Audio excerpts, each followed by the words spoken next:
Good morning, everyone. Knowing about something, it doesn't mean we understand each and everything. We all are knowing the banking guideline, so it is very easy to interpret these guidelines according to our perception. But we always find a difficulty to implement these guidelines in a practical way. So when we talk about the income tax return, bank has issued clear guideline that you need to take either return of at least last 2 years to assess the regular source of the income of the party. So it is very easy to calculate the loan eligibility criteria on the basis of income reflected in the ITR. But as a banker, it is critical to understand the source of income. So don't worry, in this video, I help you to understand how to assess the source of income and calculate the income from ITR. So basically, ITR form is divided into two parts. First part is ITR form B and second part is computation of income.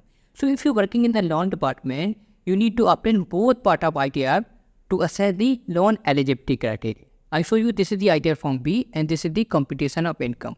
So if you look at the ITR form B, you might be thinking when the income of any individual is reflected in ITR form B, why we unnecessarily obtain the computation of income from the party? One can calculate the eligibility criteria on the basis of income reflected in the ITR form B. I tell you why it is so important to obtain the computation income. But before that, I want you to help you to understand what kind of point we have to focus while we assessing the ITR form B. So when you look at the ITR form B, first you need to check that this form is duly acknowledged by the income tax or not. Here you can see this form is duly acknowledged by income tax department. It means the income that you propose are accepted by the income tax department. We can also check this acknowledge online by using the user ID and password of the party. Okay, now talking about the other details that need to be checked during the time of assessment. So on the top of this form, here you can see the assessment year 24 to 25. It means this form is belong to financial year 23 to 24, not financial year 24 to 25. Because assessment year is always 1 year ahead to financial year, right? So when you go down, here you can see the basic detail like name, address and PAN number. So first you need to check these details from KYC document submitted by the party, right? Okay, now move to next column where you get to know the status key, whether ITR has been filed by individual, firm or company. And on the basis of it, this form number has been selected. Okay, here you also get the detail of acknowledged number. So this is the basic detail. Now talking about the income part, right? So here you can see this is the income. Here I am talking about the total income. Abhi total income could be anything. It could be business income under proprietorship, partnership at company and other income like rental income, capital income, interest income, income from share market. So party का source of income क्या है? You can get the detail from the computation of income. अभी computation of income क्या है? कैसे देखनी है? We will discuss this later in this video. Right now, we move on the other parameter of this ITR form. So next point है next tax payable. Means whatever income showing in this ITR form, उस पर कितना tax payable है, that amount is reflected here.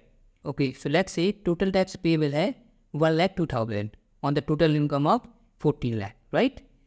And interest and fee payable है 945. So total tax हो गया आपका 1,03,000, which is payable to the income tax department.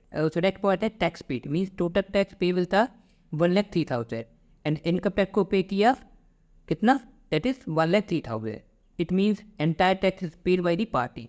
So there is no statutory dues are pending for respective financial year. Let's say if party paid extra amount in the form of tax, then it would be refundable, and if it is underpaid, that it would be payable.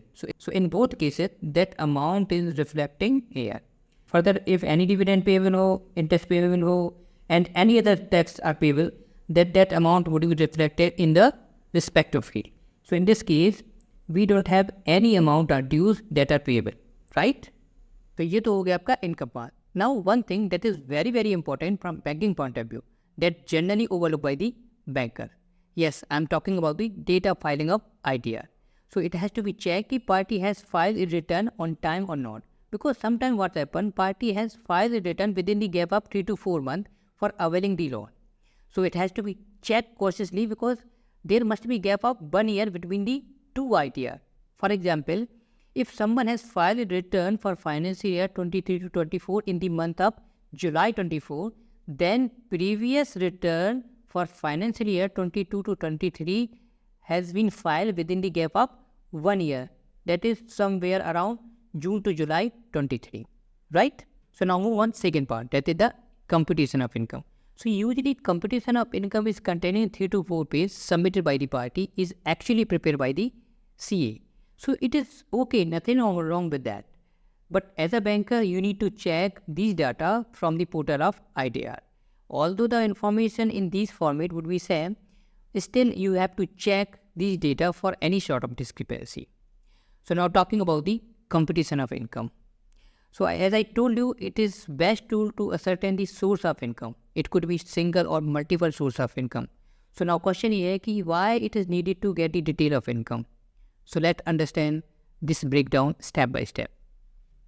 So this is the format of computation of income. On the top of this format, you can see the basic detail of the party like name, address, PAN number, mobile number, email ID, and so on. So you can verify it from the KYC document submitted by the party. Now move on the main part of this format. Here you can find different sources through which party is getting the income. So party का first source of income है income from the business. Here you can see the party is drawing the salary from ABC company. It means it might be possibility that Mr. Rajkumar could be director of the company. Okay, so let's say Mr. Rajkumar is the director of the company. Then as a banker, you need to check the detail of ABC company की market में ABC की worth क्या है. कहीं ऐसा तो नहीं कि company is in the defaulter list. So you need to check accordingly because as a banker we have only one tools through which we came to know कि party का business कौन सा है and how the party is associated with allied, family and group culture, right? Okay, so एक term आपने सुना होगा that is related party transaction. So बड़ी बड़ी कंपनी में जो fraud होता है उनमें से one of the biggest reason होता है the related party transaction. So question है कि what are those related party transaction? So when the transaction have been made among the allied, associate, group, family concern without any valid and genuine reason, then those transactions considered as related party transaction that lead to diversion of the fund.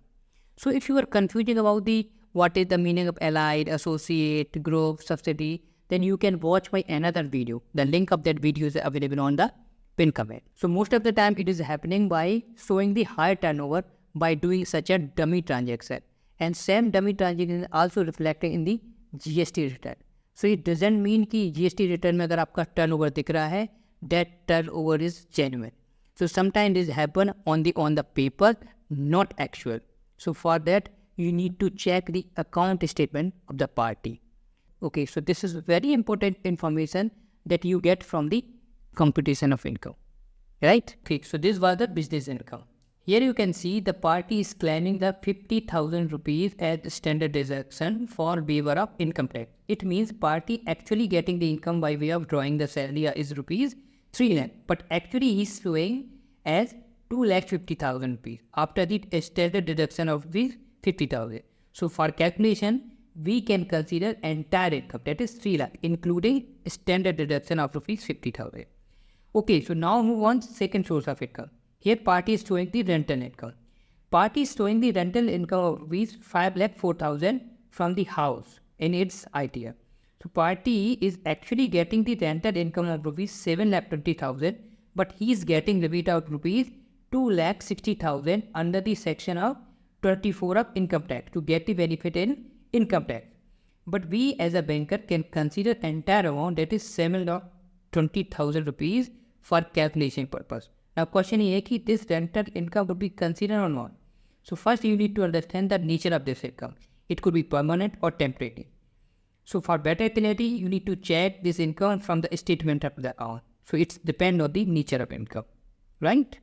Now third source of income है business income from the profit of the firm. It means party is running the business under the name of proprietorship firm. So in this case, you need to check the net profit of the firm from the profit and loss account and cross-verify with computation of income.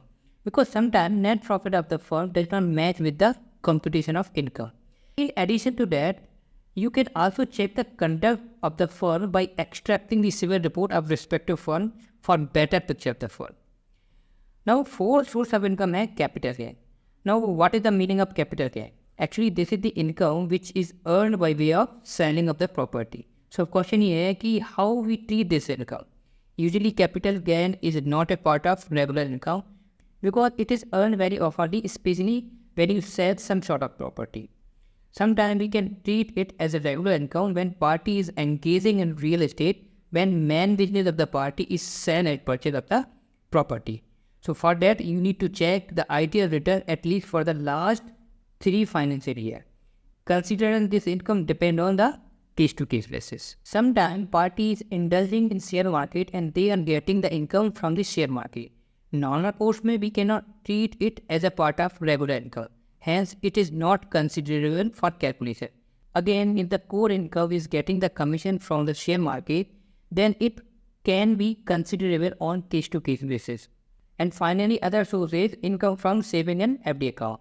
So this is the income which is earned by way of interest from FD and saving. Again, the question is, can we treat it as a part of income? Normal course of routine, we cannot treat it as a part of regular income. But again, it depends on the nature of investment of the party. But one thing for sure, by getting the detail of this income, you can assume the party की net worth क्या है, उस cash liquidity कितनी है. Let's say if the interest income of the party is 1 lakh, it means if we assume the rate of interest on this investment somewhere around 6%, then total investment in the form of liquid amount will be 70 lakh around. Means party के पास इतना cash तो पड़ा है. So by the way, this method से आप एक comfort assess कर सकते हो. Right? So this is all about the income part. Now talking about the deduction part. So when we look at the deduction part, we need to check कि कौन सा deduction mandatory है और कौन सा optional है. So the deduction which was made under the section 80C and D in the form of LIC policy, medical, Sukanya, housing and other, it is optional. So it is up to the party कि on the basis of their income, party को कब, कहाँ और कितना investment करना है. So the amount of deduction claimed under the section under the TC and D, we added back for calculation. But in present case, party has not claimed any sort of deduction under the section of 80C and other section because party has filed the ITR under new tax regime. So there is no need to claim any sort of deduction under any section. As far as the other deduction is concerned, like PF deduction, statutory deduction and other sort of deduction are considered mandatory part of deduction other than the optional deduction. So you have to deduct those deduction from the income part. So in this case, we have income tax return of rupees 1 lakh that has to be deducted from the total income from the party. We can also edit back the amount of depreciation, if any, in its business for calculation, right? So now next part is tax calculation. So tax deduction 3 part में होता है. 1, advance tax which is paid in advance by the party. Second है self assessment tax जो party self assess करने के बाद ITR file करते समय कराती है. And third है TDS, that is tax deducted at source. That is deducted at source, especially in case of interest amount on saving, FD and other income which fall under TDS. So here you can see कि tax calculation कैसे हुआ है. I'm not going into deep it because it is not important from beginning point of view, right? So this is all about the analysis of ITR return. I hope I could help you to understand the logic behind the computation of income submitted by the party. However, if you have any question or need any sort of clarification, please let me know by mentioning the comment below. Namaste.